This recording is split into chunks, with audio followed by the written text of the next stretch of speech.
En primer lugar, me gustaría presentar a Asunción Bernárdez. Asunción es profesora titular en la Facultad de Ciencias de la Información de la Complutense. Es directora del Instituto de Investigaciones Feministas en la Universidad Complutense y además es coordinadora del programa de doctorado en Estudios Feministas y de Género, uno de los pocos que hay en este país. Así que, bueno, creo que nos va a ilustrar muchísimo sobre todo.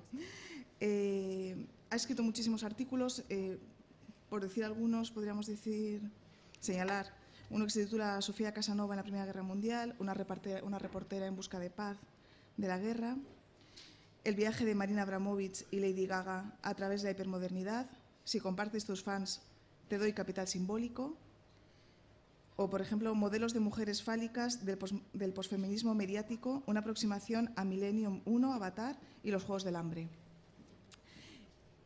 Hoy su comunicación se titula Amor romántico y literatura para mujeres adolescentes. Perdón, no, tiene toda la razón. Es que hubo un cambio, aquí sí que hubo un cambio de... No sé si lo tengo en algún... Perdón. Perdóname, Asunción. Efectivamente, tratará sobre la vejez 1970, Simone de Beauvoir. Perdóname, cuando quieras. Bueno, buenos días. Perdonar este pequeño revolú que tenemos aquí al principio.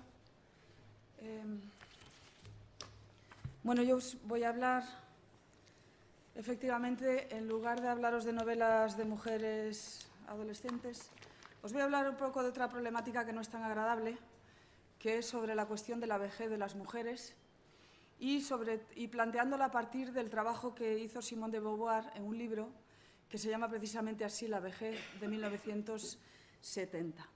Bueno, primero es supongo que todas aquí en estudios de género conocemos más que de sobra a Simone de Beauvoir, pero creo que conocemos todas el segundo sexo y el libro sobre la vejez se conoce bastante menos, cuando es un libro que es fundamental porque va a proyectar la temática de la vejez de las mujeres como un elemento a estudiar, a trabajar y también como un elemento de justicia social que ella comenta.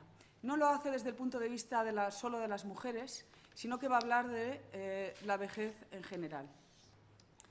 Entonces, bueno, solamente por dar un contexto de Simone de Beauvoir y qué me ha interesado a mí de Simone de Beauvoir, os comento, ¿no?, que, claro, Simone de Beauvoir es una mujer que no pone límites a la escritura y a la vida, pero creo que es uno de los grandes ejemplos donde esto se cumple de una manera que es muy conmovedora, ¿no? Cuando leemos las novelas que son parte de su vida, cuando leemos todo el trabajo de diarios que ella hace a lo largo de su vida, cuando hace su teoría, es decir, es capaz de hacer compatible lo que es toda la racionalidad, ¿no?, el ejercicio de la racionalidad de la escritura y también de la reflexión sobre su propia vida.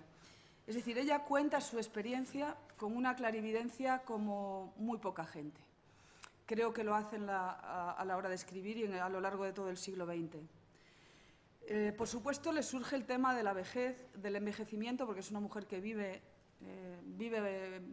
muchos años y le da tiempo a ver la muerte propia y la muerte ajena y hacer una reflexión sobre la muerte. Esto, por cierto, le proporciona unas críticas muy duras a Simone de Beauvoir. Sabéis que una de las críticas que se hace es un poco que era una mujer obscena en el sentido de contar, pues por ejemplo, la decadencia física de Sartre. Ella fue capaz de contarlo en sus textos y esto se la criticó mucho, ¿no?, porque era una mujer que en su escritura no ponía una contención a esa división de lo público y lo privado que tanto nos enseña la cultura a distinguir. Bueno, ella escribe La vejez en 1970, es decir, tiene 62 años. Han pasado 21 años desde que se ha publicado El segundo sexo, que ha sido su gran éxito de público y la que le da un éxito enorme internacional. Y en La vejez intenta hacer un poco lo mismo, lo que ha hecho en ese libro, ¿no?, que es hacer un repaso sobre los discursos sobre la vejez que ha tenido la antropología, que han tenido los historiadores, que han tenido los artistas, etc. Y esto yo creo que es, además, para mí fue de lo más valioso en el libro, ¿no?, toda esa recopilación que hace de testimonios de gente que hablan desde la perspectiva y desde el anclaje experiencial de ser viejo. Pues muévela un poquito, sí. Hacia arriba. Sí. Vale, gracias, Bueno. Nada, gracias, no, nada. Bueno, han pasado ya pues, muchos años desde este libro y ahora mismo, ¿qué ocurre? Que sociológicamente, como sabéis, hay el tabú que ha sido la vejez o esa parte de la vida que era como muy poco significativa en la vida de la gente, donde a los individuos se los aparcaba ya como una especie de lugar donde ya no se producía, ya no se creaba, la gente se le apartaba de la existencia. Sabes que hoy día hay muchísimos discursos que intentan contradecir esto, ¿no? ¿Por qué? Porque el envejecimiento, entre otras cosas, de la población es una cosa que cuando somos jóvenes nos parece increíble, pero es una realidad, y es una realidad que se impone sociológicamente de una manera clara, a no ser que suframos una revolución así como muy cercana. Por ejemplo, sabemos que para el año 2025 habrá en Europa 85 millones de personas mayores de 65 años. Es decir, es un índice altísimo de población mayor la que tenemos en Europa. Esto, además, se cruza precisamente con la cuestión de que las mujeres cada vez cuidamos menos, nos dedicamos menos a cuidar los hogares, somos menos cuidadoras dentro del hogar, y este problema, se plantea ese problema social, ¿no? Una familia patriarcal que está en crisis, ¿qué hacemos con la vejez? Y como vivimos en un sistema... Un trozo, sí. Pues, no, ponlo, tú tranquila.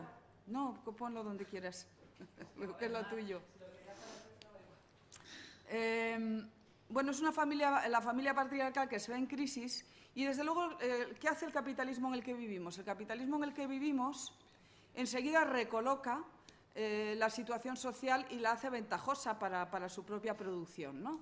Entonces, claro, la vejez a partir de hace unos años empieza a ser una cuestión de rentabilidad económica también. Es decir, los viejos empezamos a ser un negocio, ¿no? Hay que sacarle dinero a la vejez y para eso hay que generar un nuevo modelo sociológico de vejez que sea el modelo alejado sobre todo de la persona que no produce y que no consume. Y yo creo que esa es un poco la estrategia que hay debajo de todos los discursos, ¿no? Que se generan, que ahora vamos a ver, dentro de un ratito os enseñaré. Lo que se plantea Simone de Beauvoir es trabajar sobre la cuestión de la marginación. Dice, los viejos están marginados socialmente y eso es injusto para la vida de las personas. Los viejos y las viejas resultan arrinconadas, silenciadas, porque son incompatibles con la vida moderna, decía Simone de Beauvoir.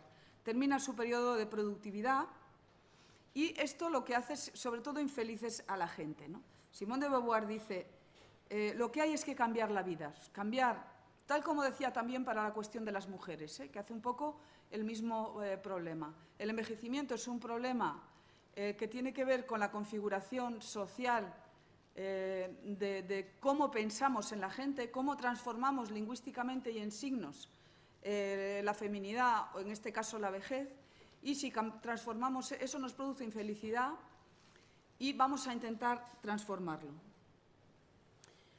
Es decir, que ella en el fondo es una militante también. Lo que pasa es que la militancia que provocó en el feminismo no la provocó de la misma manera sobre la vejez. El discurso de la vejez ha ido cambiando, pero yo ya os digo que creo que en claves de productividad. Y la influencia que tiene Simone de Beauvoir con este libro no es tan importante ni tan impactante, ¿no?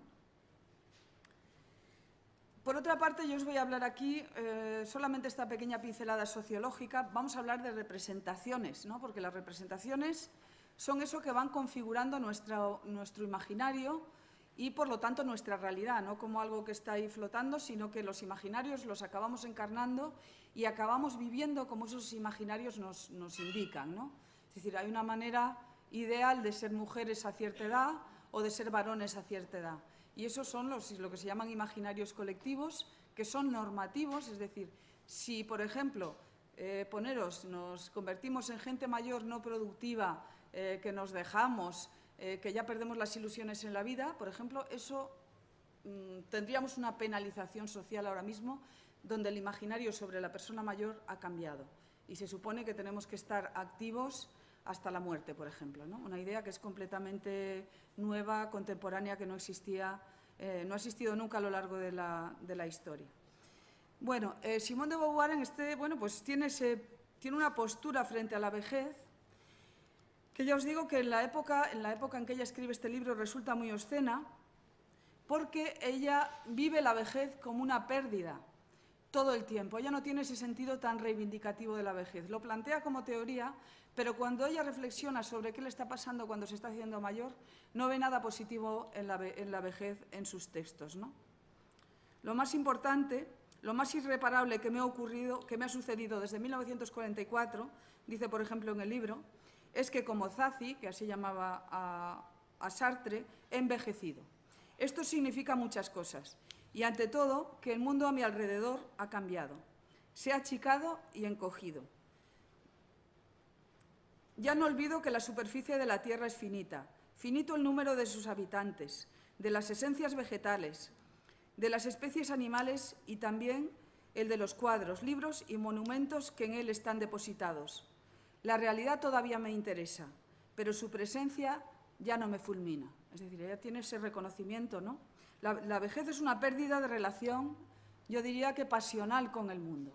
Te pone en un lugar de la vida donde la realidad no te apasiona de la misma forma, ¿no?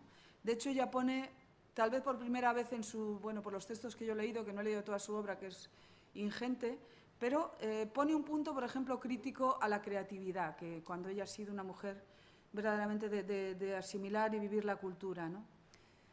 Casi todas las obras bellas, dice a esas edades, han sido creadas por privilegiados, que aunque sufren, han tenido la posibilidad de explicarse con sus sufrimientos. Ocultan el escándalo, dice, de la desdicha desnuda. Es decir, cuando uno se siente desdichado, ve todo lo pasional hacia la cultura como también es algo construido, ¿no? Y es decir, que la vejez, creo que esta idea es fundamental, se interpone en la vivencia absoluta de las cosas. Esto es lo que ella plantea. Es decir, la ancianidad y la muerte son, en el fondo, lo extraño a la representación. Lo que cede ante el universo eufórico de lo que vivimos, ante la belleza, los ideales de juventud eterna, el vivir en un eterno presente, etc. Ella es lo que señala como verdaderamente dramático de la vejez, ¿no? El libro empieza, solamente os voy a leer cómo empieza y luego pasaré a contaros un poco mi propia elaboración sobre el tema, porque no me da tiempo a ser muy prolija en las citas. Ella empieza el libro contando la historia de Buda, ¿no? Dice, cuando Buda era todavía el príncipe Siddhartha, encerrado por su padre en un magnífico palacio, se escapó varias veces para pasearse en coche por los alrededores. En su primera salida encontró a un hombre achacoso, desdentado, todo lleno de arrugas, canoso, encorvado, apoyado en un bastón, balbuceante y tembloroso. Ante su asombro, el cochero le explicó lo que es un viejo. ¡Qué decadencia!, exclamó el príncipe. Que a los seres débiles e ignorantes, embriagados por el orgullo propios de la juventud, no vean la vejez. Volvamos rápido a casa. ¿De qué sirven los juegos y las alegrías si soy la morada de la futura vejez? Bueno, sabéis la historia de Buda, ¿no? Que Buda lo crían para que no ver el mal del mundo, y esta es su primera salida, y lo que descubre Buda es la vejez, ¿no? Entonces el libro de Simone de Beauvoir parte de esta reflexión, ¿no? ¿Qué pasa cuando los humanos descubrimos la vejez? Porque claro, cuando somos jóvenes verdaderamente la vejez simplemente no existe. Ella dice que hay una conspiración del silencio alrededor de la vejez, y enfrentarse a esa conspiración del silencio, hablarla, convertirla en signos, convertirla en arte, en imágenes, en lenguaje, es en el fondo oponerse a esa conspiración del silencio que hay sobre la vejez, ¿no? Y hoy día, que parece que nuestras esperanzas de vida se han alargado muchísimo, como nunca en la historia, pues es interesante reflexionar todo esto, ¿no? Ella también se refiere de manera especial, por supuesto, a las mujeres, y se da cuenta que hay una diferencia fundamental entre el envejecimiento femenino y masculino. Os pongo solamente ahí esa cita. Ni en la literatura ni en la vida he encontrado ninguna mujer que considerara su vejez con complacencia. Tampoco se habla jamás de una hermosa anciana. En el mejor de los casos se la califica de encantadora. En cambio, se admira a ciertos viejos hermosos. El varón no es una presa. No se le pide ni frescura, ni dulzura, ni gracia, sino la fuerza y la inteligencia del sujeto conquistador. El pelo blanco, las arrugas, no contradicen ese ideal viril. Es decir, ella reconoce esa diferencia entre lo femenino y lo masculino, aunque en otros lugares, desde luego, dice que para los varones, precisamente por esa función de depredación que tienen en la cultura, que se les enseña a ser depredadores, a ser cazadores toda la vida, a ser conquistadores, la vejez también es demoledora para ellos. Solo que, claro, para las mujeres, ¿qué ocurre? Para las mujeres donde los modelos son de belleza, es decir, lo que tenemos para intercambiar en la vida social como valor básicamente es la belleza. Esto es el problema, ¿no? Que las mujeres, en el momento que están desprovistas de belleza, se quedan sin valor de intercambio, por manejar un poco la teoría esta marxista, ¿no? Entonces, bueno, pues sus reflexiones, como os decía antes, esa famosa frase del segundo sexo, de que no se nace mujer, se llega a serlo, es decir, esa construcción de la feminidad, de la identidad femenina como construcción, también lo va a hacer sobre la vejez, ¿no? Entonces, esto yo creo que su discurso va a influir. No es un libro tan influyente como El segundo sexo, pero sí que marca esta idea, sobre todo de idea de construcción, que va a hacer reflexionar sobre todo a las artistas, yo creo, feministas, y que crean en clave de género. Ha sido un discurso importante, ¿no? para recuperar y tener en cuenta el discurso de la vejez y de la decadencia en la representación de las mujeres. Y, por otro lado, ha tenido una consecuencia, porque las mujeres en los últimos años también, hay un movimiento que se llama de edadismo, ¿no? Que viene de los americanos, que reivindicar el mundo femenino como un mundo todavía activo. Porque una cosa que dice, por ejemplo, Simone de Beauvoir es como respecto a la sensualidad, respecto al erotismo, pues las mujeres no envejecen, ella decía, no envejecen de la misma manera que los varones. Y es mucho más negativa con los varones. Y los varones, cuando llegan a ser viejos, por ejemplo, sus funciones sexuales terminan. Las mujeres no se cortan decirlo, ¿no? Entonces eso nos sitúa en la vejez, por ejemplo, en un lugar totalmente distinto, ¿no? Aunque la sociabilidad o la sociedad no nos reconozca esa capacidad, por ejemplo, la sexualidad femenina, ella dice, es algo que se produce a lo largo de toda la vida, con cierta continuidad, ¿no? Algo que el grupo social no reconoce. Entonces, a partir de ese planteamiento sobre la sexualidad, que sabéis que, bueno, los estudios de sexualidad y feminismo se pierden bastante hasta hace poco, ¿no?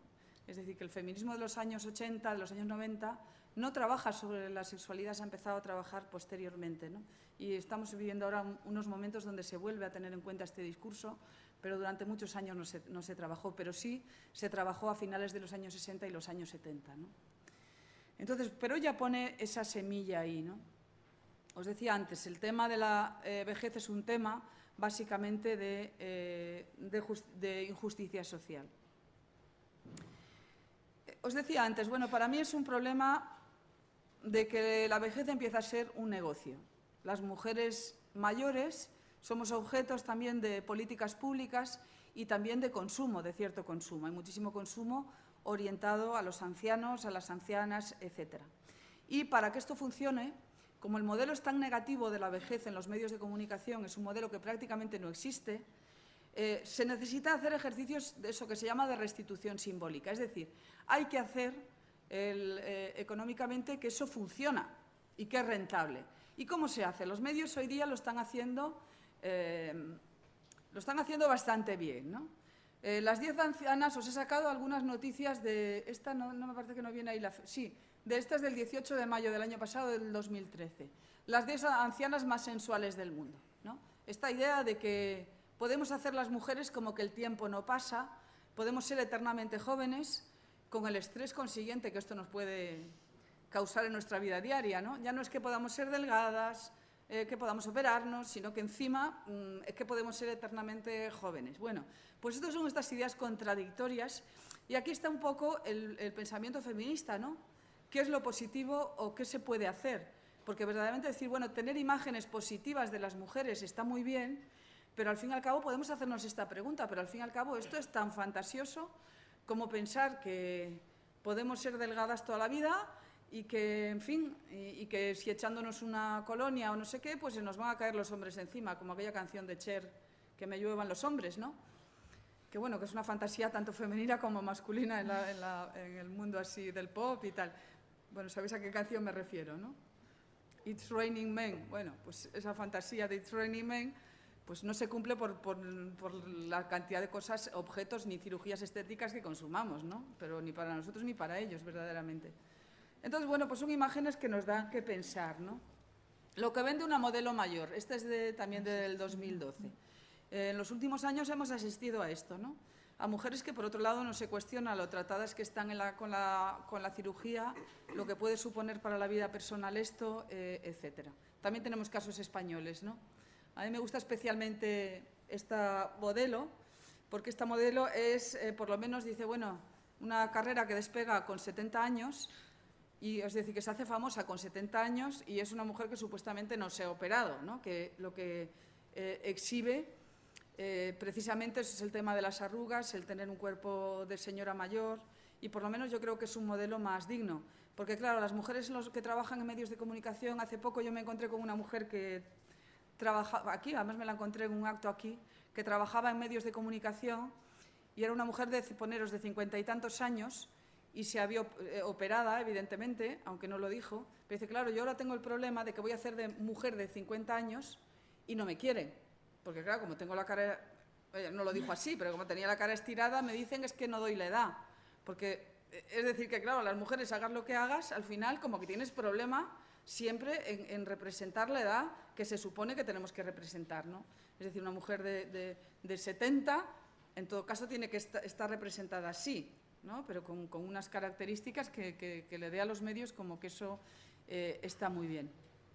Bueno, esta restitución simbólica en televisión, por ejemplo, también se ha hecho. Sabéis que Las Chicas de Oro ha habido también una copia española y se ha copiado en muchísimos países. La copia española con muy poco éxito.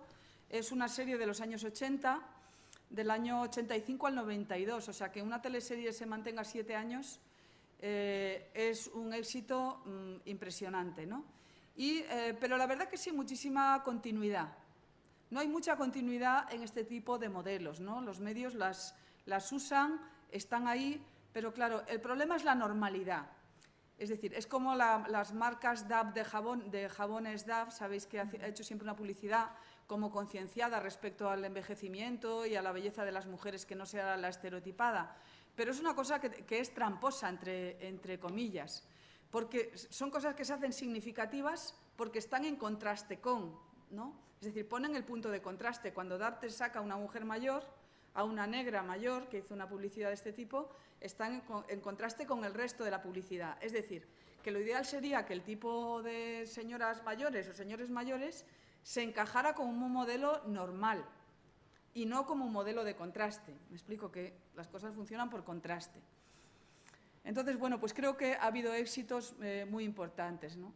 Sobre esto que se llama ahora edadismo, pues películas, sabéis que ha habido muchas en los últimos años y no os he sacado, este es un ranking de Film Affinity, que es una de las mejores páginas web que lo tenéis en internet. Ha habido muchísimas películas sobre gente mayor. Aquí se hace una clasificación por las que ha votado la gente como las mejores.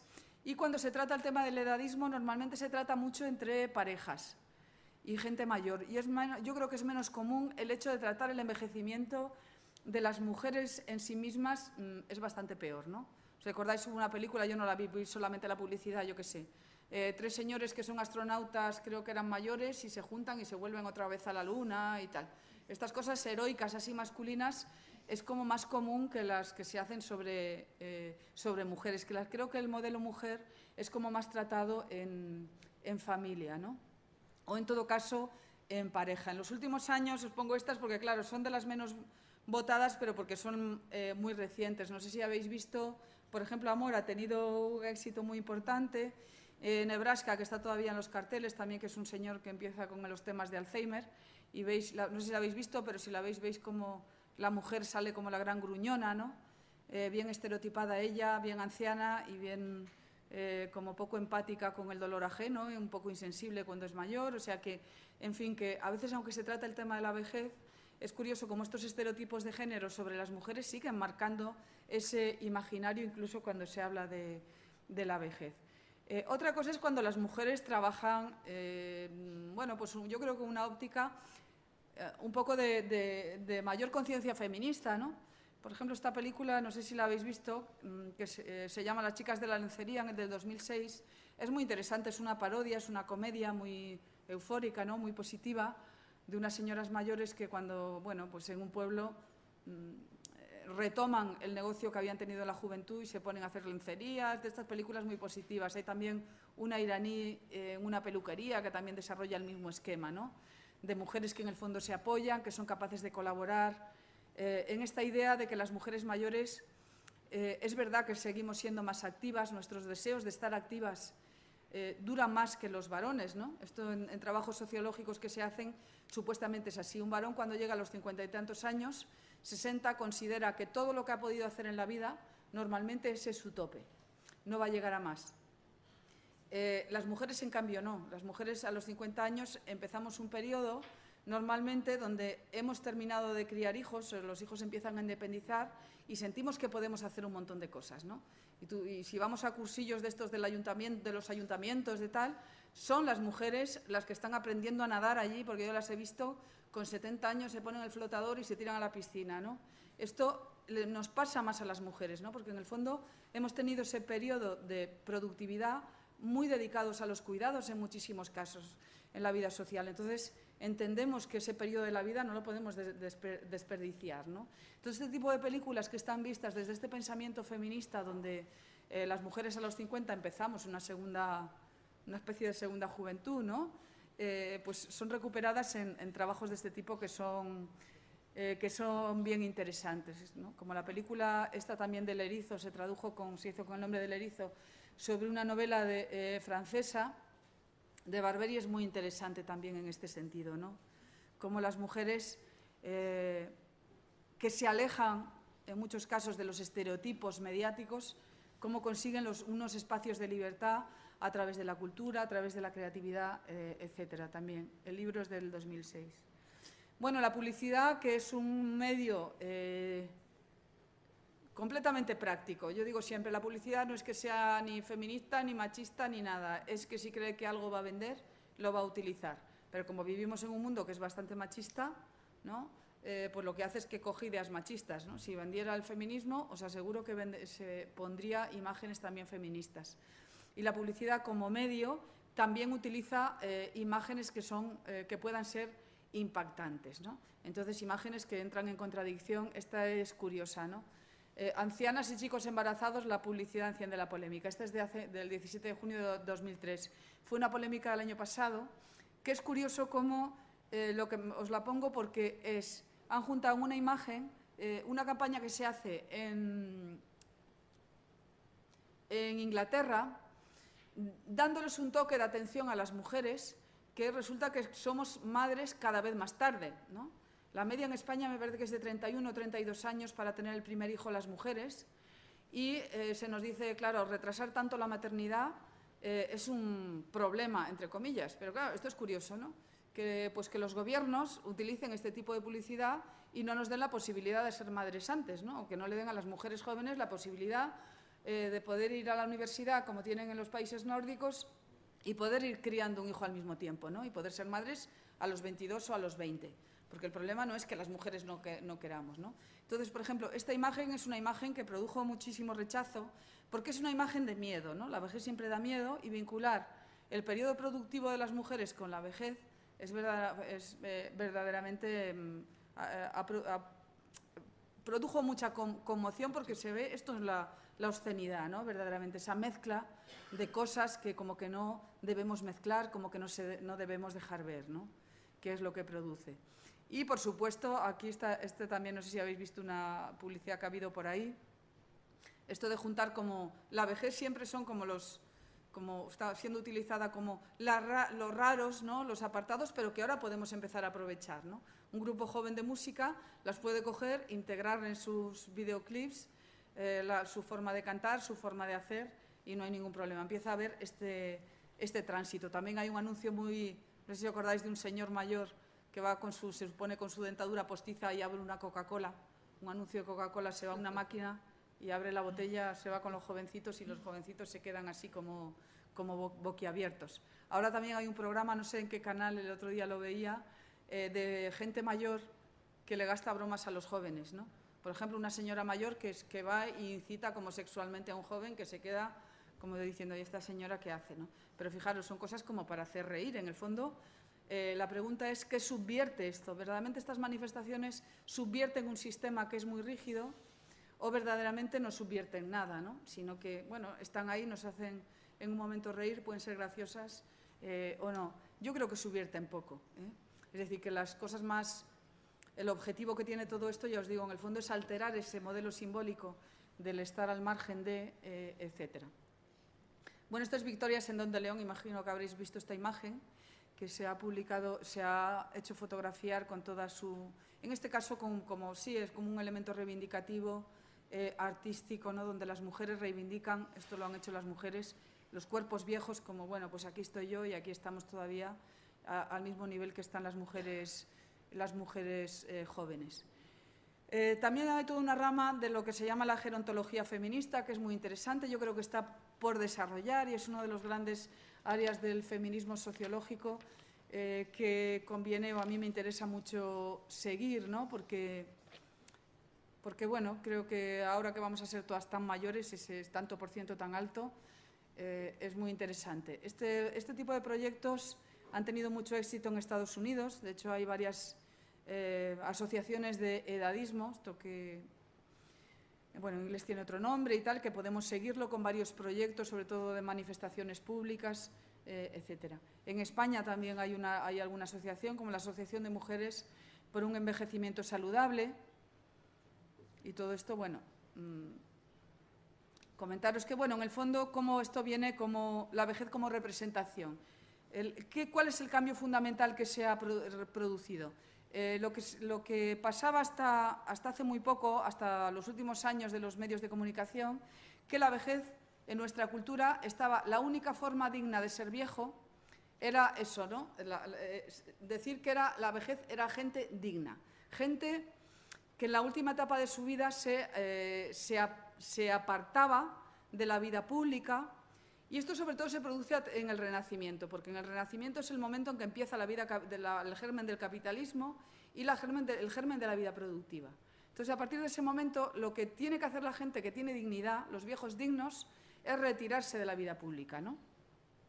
De hecho, ahí tenéis este retrato de Rembrandt, que es curioso, es un autorretrato que él se hace, pero se hace se viste unas ropas que eran de la generación de su padre, no de las suyas, para aparentar incluso más mayor, ¿no? Es decir, yo ya tengo esta dignidad y, por ejemplo, Simone de Beauvoir recoge un testimonio muy interesante de Miguel Ángel, que Miguel Ángel se pasa la vida lamentándose, al contrario de lo que haríamos ahora, ¿no? De por Dios que no me dejan retirarme, ¿no? Que aquí el Papa que me obliga a estar encima del andamio trabajando, cuando yo ya debo retirarme a meditar y a preparar mi alma para la muerte. O sea, es que lo dice así, ¿no? Y qué desgraciado soy, que soy este trabajador manual que hasta mis últimos días voy a tener que estar encima del andamio. Mientras, fijaros, hoy día nuestro ideal es como trabajar hasta el último momento, ¿no? Y estar activos hasta el último momento.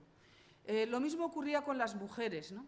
Esta idea de que la gente se retiraba, por ejemplo, para leer las Sagradas Escrituras, para meditar y para reflexionar, ¿no? Ese era el único papel, y las mujeres, sobre todo, se las permitía pues, seguir con esas tareas que nunca han molestado, que son la de los bolillos, la de la costura, la de los tejidos, todo eso que ha sido la labor femenina por excelencia.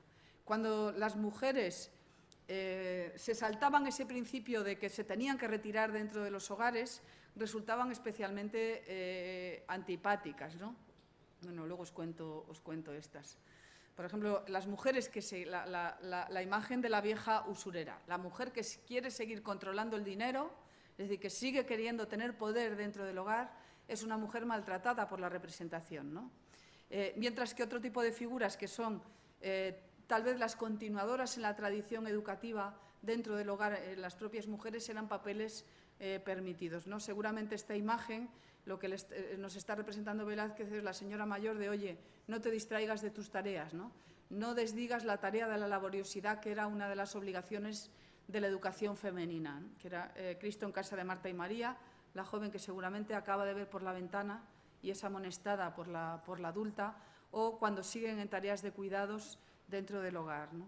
Pero cuando son representaciones de empoderamiento, ¿no?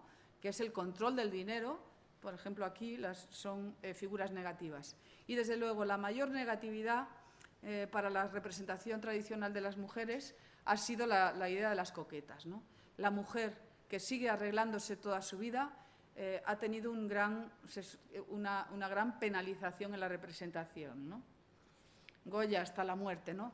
Pero fijaros lo contradictorio que es esto, porque mientras que es un requisito que durante la juventud de las mujeres se mantiene como un requisito absoluto, es decir, una mujer que no se arregle deja de ser femenina. Fijaros, su feminidad sufre, mientras que un hombre que no se arregle, su masculinidad no sufre. Ahí está la diferencia, ¿no? Como sistema rígido de construcción normativa de géneros. La mujer joven que no se arregla es menos femenina, se convierte en hombruna, ¿no? Una mujer que no se depile, sin ir más lejos, mientras que los varones no. Entonces, esto es lo contradictorio. Resulta que cuando llegas a una edad, si sigues arreglándote de la misma manera, eres una coqueta, y eso es insufrible y totalmente ridículo. El reírse es una cosa muy sana, pero sabéis que es uno de los grandes controles sociales, ¿no? Cómo se reía Molière de las viejas sabias, Lope de Vega con la culta latiniparla, con las coquetas, con las mujeres, es decir, con todas las mujeres que históricamente se han salido de la norma, ¿no? La vejez también ocurre una cosa con la idealización de la familia burguesa. También sufre un proceso de idealización que también habla Simone de Beauvoir, ¿no? Los viejos, como empiezan a tener una función también de cuidadores mientras las madres trabajan, por ejemplo, empiezan a necesitar cubrirse de cierta dignidad, ¿no? Entonces, todo el periodo burgués también acaba un poco dignificando esta idea de núcleo familiar, que conviven, etcétera. Para el feminismo sí hay una reivindicación de la vejez como el derecho a mostrarse. Ahora, yo repasé, por ejemplo, el catálogo de Kiss Kiss Bam Bam, que sabéis que ha sido una de las grandes exposiciones que se ha hecho en España sobre feminismo, pensando en encontrarme artistas que trabajaran la vejez. Y claro, me encontré con la sorpresa de que no hay muchas artistas que trabajen la vejez. El arte femenino es un arte del cuerpo. Yo supongo que cuando se lea la historia del arte del siglo XX, una de las grandes novedades del arte del XX y significativas es la incorporación de las artistas femeninas al arte, y sobre todo con un trabajo de reflexión sobre su propio cuerpo y teniendo como materia de trabajo el propio cuerpo. Y es curioso lo poco que se trabaja la vejez. Por ejemplo, Alice Neel, que es una gran retratista americana muy interesante, este es un trabajo verdaderamente escaso y muy interesante, como ella es capaz de mostrarse así. Otra artista interesante que trabaja mucho sobre la precariedad de los cuerpos, la alemana, Kiki Smith, también tiene un trabajo interesante donde mezcla la decadencia, es que me he equivocado de imagen, pero hay una parecida de una Venus, donde está gorda, con la carne caída, mucho más vieja y representada así, ¿no?